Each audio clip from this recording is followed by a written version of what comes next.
The notice came wrapped in sterile government language, like always. Red file temporary placement, Unit Sorry 06B. Species, Threxian. Previous rejections, 12. Status, high emotional risk. Duration, 72 hours. Caleb Rourke stared at the line that mattered most, final placement attempt. He exhaled slowly, fingers tightening around his chipped mug of Stimsy AF. Outside, the twin suns hovered low over New Geneva's horizon, casting long shadows across his scrapyard. Rusted drone holes and salvage heaps caught the light like forgotten bones. He hadn't invited anyone into this place in years. He hadn't wanted to. A knock came at the door. He opened it to the sight of a welfare officer with the same frozen expression they all wore, polite, unreadable, mechanical. Beside her stood a child. Small. Thin. Arms crossed tight. She had grayish-violet skin and eyes too large for her face, glowing faintly in the dusk. "This is sorry," the officer said flatly. "Please acknowledge receipt." Caleb's jaw clenched. "Fine. Bring her in." The girl stepped inside without a word. No bag. No greeting. She didn't look at him. She didn't look anywhere. She just stood in the corner like she was used to being forgotten. "Feeding schedule's in the packet," the officer added, already halfway out the door. "Emotional interaction is optional." Caleb shut the door behind her without saying goodbye. Dinner was leftover synth stew and silence. He placed the bowl on the table. Sorry didn't move. "It's food," he muttered, irritated. She blinked slowly. "I'm not asking twice." He grabbed a fork, pushed it toward her, and left her there, heading back to the workshop. He buried himself in drone repairs, letting the hum of servos drown out the guilt he refused to name. He didn't do kids. Not anymore. He'd signed up for this placement because the tax credit would keep the generator running through winter. Seemed fair. A few days of quiet babysitting for a month of power. At least, that's what he told himself. It was nearly midnight when he heard the noise. A faint whirring, then the delicate click-click of tools he hadn't touched in years. He crept down to the old barn beside the salvage heap. There, in the middle of his workbench, sat Sorry, crouched like a watchful sparrow. The busted recon drone he'd salvaged last week was open on the table. Its power core blinked steadily. Its joints were flexing. She wasn't touching it. Just staring. Caleb narrowed his eyes. That thing was fried. The drone's servos responded with a smooth whirl. "I didn't fix it," she said softly, without turning. "I just asked it to try." Her voice startled him, not because she spoke, but because it hurt. It carried no hope, no demand, no expectation. Just quiet. "What do you mean asked it?" She hesitated. "I can link. Sometimes. If they're still a little alive." Caleb's breath caught. Telepathic tech linking. That wasn't just rare, it was unstable. Dangerous, even. Most humans feared it. The last Threxian who'd linked with a military bot during a panic attack had taken out half a squad. He stepped forward slowly, careful not to alarm her. "You shouldn't do that without asking." "I didn't touch anything," she whispered. "I just wanted to help it move again." Her hands trembled in her lap. Back inside, she sat curled in the far corner of the couch, knees tucked under her chin. Caleb dropped the folded blanket beside her. "You sleep there. No tech linking. No weird tricks. Just rest." She nodded. He turned to leave, then paused. "Why'd they keep sending you back?" he asked. Her answer came in pieces. Too quiet. Too strange. One said I made their baby cry. Another said I felt like broken glass. Caleb stared at her. "Do you feel like broken glass?" She shook her head. "I feel like I want to stop falling." That night, Caleb dreamed of fire. His daughter, Tessa, laughing on the red sands of Mars. The next image, smoke, walls collapsing, her small hands reaching toward him as alarms screamed. He bolted upright, drenched in sweat. She was there, standing by the door, eyes glowing with sorrow. "I didn't mean to break you," she said. He blinked, confused. "What?" "You were screaming." Her voice shook. I saw your memory. I couldn't stop. I'm sorry." He rubbed his temples. "You saw it?" She nodded.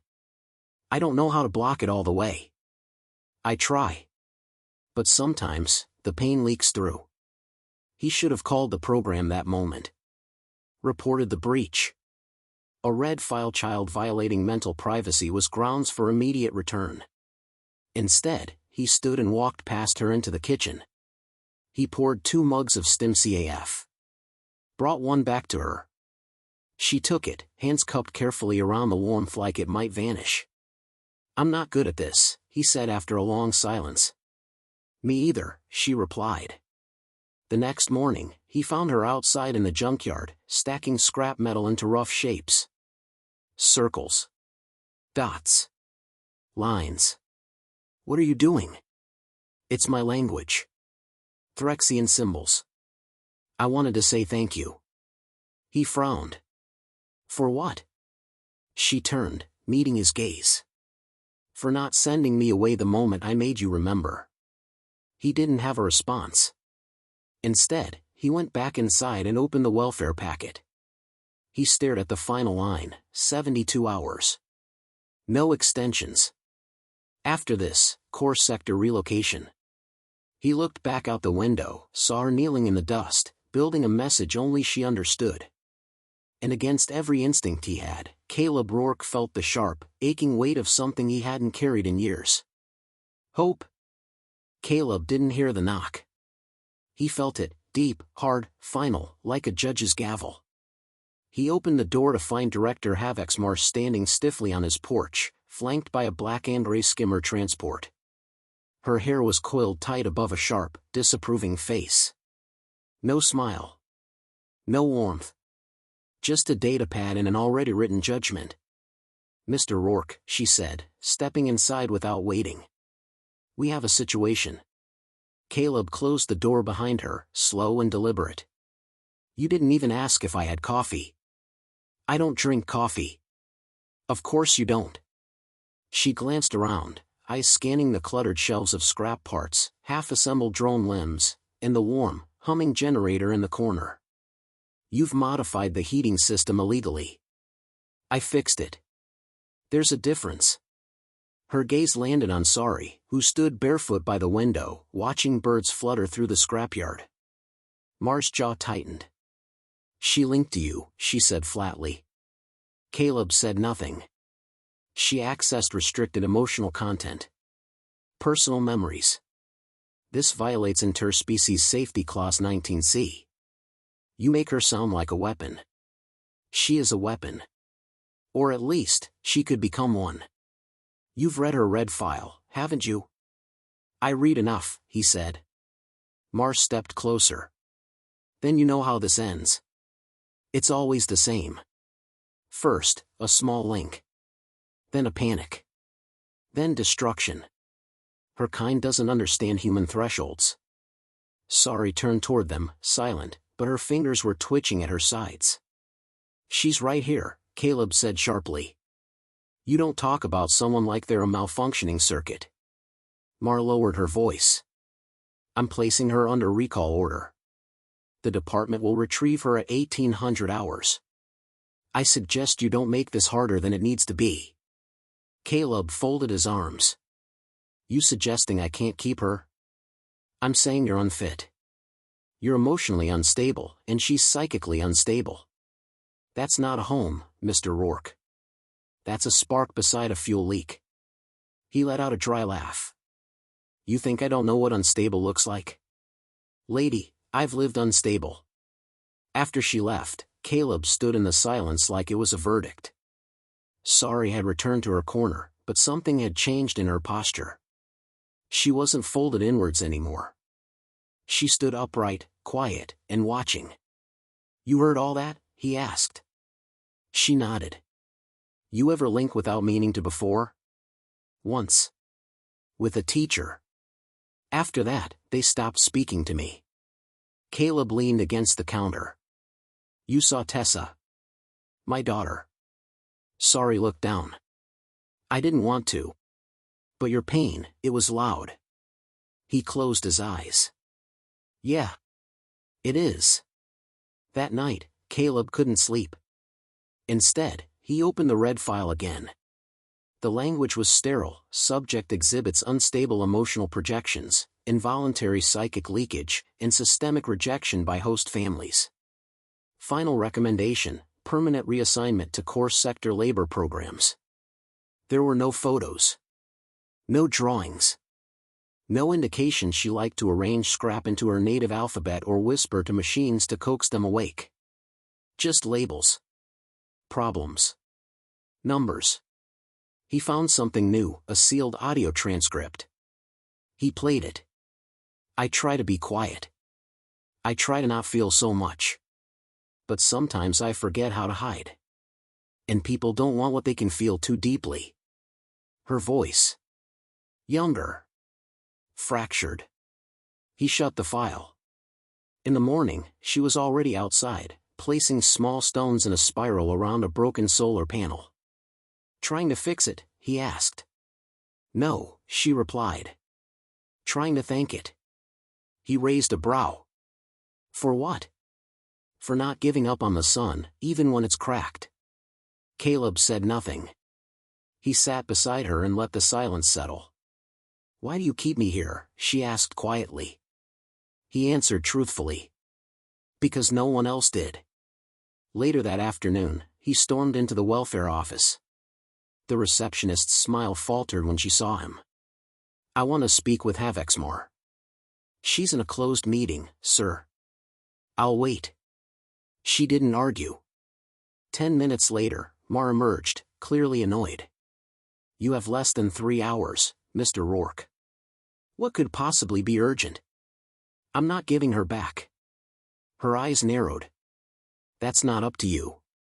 Actually, it is. I'm requesting a public review. Mar scoffed. That process is only used in permanent placement disputes. This is a temporary care period. She's been in 12 placements. Nothing about this is temporary anymore. She linked without consent, Caleb. And what were you doing when you listened to her therapy recordings? Consent doesn't seem to bother your department when it's convenient. She took a step forward, voice low and dangerous. If you keep pushing this, you'll lose. Not just the placement, you could lose access to your licenses. Your property. You'll be marked as a non-compliant citizen. He met her glare head-on. So mark me. Back home, he found Sari waiting by the bench. I'm sorry, she said. You'll lose everything. I already did. Years ago. You just reminded me what it felt like to care again. That's not nothing. Her hands trembled. They'll take me. They always do. Not this time. She looked up, hope flickering for the first time in her two old eyes. Why? Caleb crouched, meeting her at eye level. Because I've built things my whole life. Machines. Engines. Even bombs. But I've never built anything worth saving. You? You're worth saving. As dusk fell, he filed the paperwork. The council would convene tomorrow morning. One last shot. As he powered down the system, he heard her voice behind him. I drew something. He turned. She handed him a piece of salvaged panel, crudely etched with alien symbols in a jagged drawing. 2 figures, one small, one tall. Holding hands beneath a crooked roof. Caleb's throat tightened. Is this your house? She smiled. No. Ours. The hearing chamber smelled of sterilized air and tension. Rows of modular seating filled with silent citizens, hollow screens hovering midair, broadcasting the proceedings live across New Geneva's internal net. Caleb stood stiff at the front, hands clenched at his sides. Beside him, Sari sat small in a too-big chair, her feet swinging inches above the floor. Her pale fingers gripped the sketch she'd made, 2 figures, one tall, one small, drawn into a home that had never been officially hers. Director Havexmar stood across the room, pristine in her black department uniform, data pad at the ready like a blade waiting for the right angle to cut. Councilwoman Aldra, chair of the Civic Board, adjusted her glasses. Mr. Rourke, this request for permanent placement review is highly irregular. Red file children are not standard candidates for adoption. Caleb met her gaze. That's the problem. They're treated like inventory, not lives. Mar interjected crisply. With all due respect, Counsel, Mr. Rourke is an unlicensed salvage worker with a history of trauma-related medical leave. He's unfit to parent a psychic-sensitive child. You keep using that word, Caleb said quietly, unfit. But I've kept her warm. Fed her. Talked to her. Let her be something other than a threat on paper. Emotionally volatile, Mar shot back. She breached his mind without consent. Then maybe ask why I didn't report her. A ripple moved through the chamber. Caleb turned toward the audience. You think I didn't know what I was doing? She slipped into a memory I'd buried for years. My daughter, Tessa, died in a fire on Mars. I've shut everyone out since then. But Sari didn't just see it, she stayed. She felt it. And she didn't run. Aldra nodded slowly. And you believe that makes her suitable for human integration? It makes her deserving. Isn't that the point? The chamber quieted. Aldra looked at Sari. Child, would you like to say something? Mar frowned. She doesn't speak publicly. We've observed. I will, Sari whispered. She rose from the chair, stepped forward, and placed her drawing on the speaker's table. Then she raised her head and looked directly at the council. I was not made to be loved, she said softly. That's what they told me. Too strange. Too quiet. Too much inside and not enough on the outside. A low murmur stirred in the audience. They kept giving me homes and taking them back. Like a test they knew I'd fail. But Caleb, he didn't test me. He just let me be. And for the first time, I wasn't scared of being seen. She hesitated. And if you send me away again, I'll understand. But you'll be teaching others like me that trying was the mistake. And that's not what humans are supposed to do, right? You're supposed to be the ones who give second chances. Silence. No one moved. Aldra cleared her throat gently. Thank you, Sari. Mar's voice was cool and sharp. Counsel, this is emotional manipulation. She's a telepath. There's no way to prove she's not projecting influence. I can prove it, Sari said. You can bring a scanner. A technician in the audience stepped forward, lifting a standard neural interference scanner. She's clean, he said after a moment. No active projection. No telepathic suggestion in use. Mar's face darkened. Aldra turned to Caleb. Do you have anything else you wish to submit? Yes, Caleb said. He pulled out a data chip. This is a copy of internal files from the child welfare system. It contains records of at least 7 red file children who were sent to core sector reassignment. None of them were heard from again. One was only 5. A collective intake of breath filled the room. Mar stepped forward. That data was illegally accessed. And ethically justified, Aldra cut in. We will conduct a formal investigation into those records. Mar's jaw tightened, but she said nothing more. Aldra turned to her fellow council members. There were 6 in total. She looked at each in turn before facing the chamber. We find, unanimously, that Mr. Caleb Rourke has demonstrated a viable and emotionally stable environment for Sari of Threxian origin. We hereby authorize the legal adoption of subject Sari 06B into human guardianship, with full citizenship under New Geneva Code. The room didn't erupt. It didn't cheer. It just breathed. As if everyone had been holding air too long. Sari turned to Caleb, her expression unreadable. You mean it? She asked, voice barely audible. Caleb knelt beside her, rough hands settling gently on her small shoulders. Yeah. You're home now. That evening, the house was quiet in a different way. Not empty, settled. Caleb moved through the kitchen, cooking with actual care this time. Sari sat near the window, drawing again, this time in full color, humming under her breath. Outside, stars blinked awake in the deep sky. Tomorrow, there'd be follow-ups. Government visits. Paperwork. Maybe press. But tonight was theirs. After dinner, Caleb handed her a small pouch of seeds. What are these? She asked. Cherry blossom hybrids. They grow fast. Thought we'd plant something permanent. She nodded, rising. Together, they stepped outside. The air was cool, the dirt dry but soft under their fingers. Sari knelt, pressed a seed into the earth, then looked up. Will it really grow? Caleb looked at her, not the alien girl he'd once seen as a burden, but the daughter he never thought he'd find again. If we take care of it, he said, voice thick, yeah, it'll grow just fine. She reached for his hand. He didn't pull away. And in the stillness of a foreign world, two lost souls planted their roots, quietly, permanently, finally home. It rained the next morning, a soft, steady drizzle that made the rust on Caleb's old workbench glisten like new metal. He stood under the makeshift awning with a mug in hand, watching as Sari chased droplets with her fingers, her laugh a quiet, weightless thing that didn't seem to belong in a scrapyard. He sipped slowly, letting the silence wrap around him.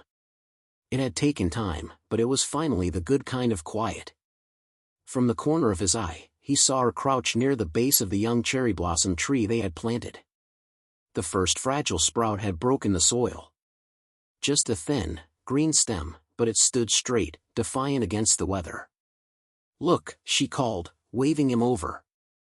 He walked over and knelt beside her, setting his mug in the mud without caring. It's early, he murmured. But yeah, it's starting. Sari pressed her palm flat on the earth beside it, closing her eyes. It's warm underneath. It wants to grow. Caleb watched her for a moment, then reached into his jacket pocket and pulled out a small object, a military-grade ID chip, long deactivated, its corners worn from time. What's that? She asked. He turned it over in his palm. It was my daughter's. Tessa. I kept this after they pulled the records. Her name, her prints, her voice patterns, all encoded here. Sari's face softened. Do you still miss her? Every single day. Does it hurt? Sometimes. But less than it used to. She looked up at him. Why did you keep it? He shrugged. So I'd never forget what it felt like to love without warning. Without guarantees. Sari touched the chip gently, then pointed to the tree. Can I bury it under the roots? He blinked, startled. Why? She was yours. And I'm yours now, too. Maybe they can grow together. Caleb's throat tightened, but he nodded. Yeah, okay. She dug carefully, tucked the chip beside the roots, and pressed the dirt back down. It wasn't a grave. It was something beginning. Later that afternoon, a transport shuttle descended near the property, sleek and sterile, bearing the official crest of the Terran Interspecies Office. Caleb frowned as he stepped out to meet them, shielding his eyes from the gust of hot wind kicked up by the landing jets. Two figures emerged, one human, one Threxian. The human woman wore a diplomatic badge. The Threxian, tall and cloaked in ceremonial layers, had markings carved across his cheeks, status lines. Highborn. The human approached first. Mr. Rourke? I'm Leah Vance, cultural liaison. I know what those badges mean, he said, voice guarded. We're not here to take her, she said quickly. But the council's decision stirred attention. The Threxian delegation wants to meet the girl. Sari stood behind him now, peeking around his side. The taller alien stepped forward and bowed. I am Elder Viros. She carries old blood. Her lineage is known to our kind. She was thought lost. Sari didn't move. Why do you care now? Viros looked at her with something like remorse. Because you survived where many did not. You lived through forgetting. I don't want a title, she said. You already have one. But you may keep it hidden if you choose. Caleb looked between them. Are you saying she's royalty? Viros gave a single nod. An heir in exile. Her placement on your world was no accident, though it was long forgotten by those who buried it. Sari narrowed her eyes. What happens now? That is your choice. Return to us, learn your heritage. Or remain here, with the one who claimed you not by blood, but by bond. She turned to Caleb. Will they take me? He didn't hesitate. Only if you ask them to. She stepped forward, looked Viros in the eye, and said, thank you. But this is where I grow. The Threxian elder bowed low. Then we will not interfere. Vance smiled faintly. Your case will be referenced in new policy drafts. Others may find homes now. Real ones. Caleb watched as the shuttle lifted off again. Dust settled. The silence returned. Sari turned to him. Does it scare you? That I could have been something else? He knelt beside her. You are something else. That's never scared me. That night, they sat by the fire pit. No words, just embers dancing in the dark. The stars above looked like scattered wishes no one had picked up yet. Sari finally broke the silence. If I write my name in the stars one day, will you still be close enough to see it? Caleb smiled. If I'm still kicking around by then, yeah. But even if I'm not, I'll know it's up there. She leaned into him, resting her head against his arm. Then I'll write it big. He wrapped the old blanket around her shoulders. Make sure it shines. And somewhere, deep in the dusty corner of a government server, the red file on subject Sari 06B was quietly marked. Case closed. Final status, permanently placed. New name, Sari Rourke. Guardian, Caleb Rourke, human citizen. Classification, home.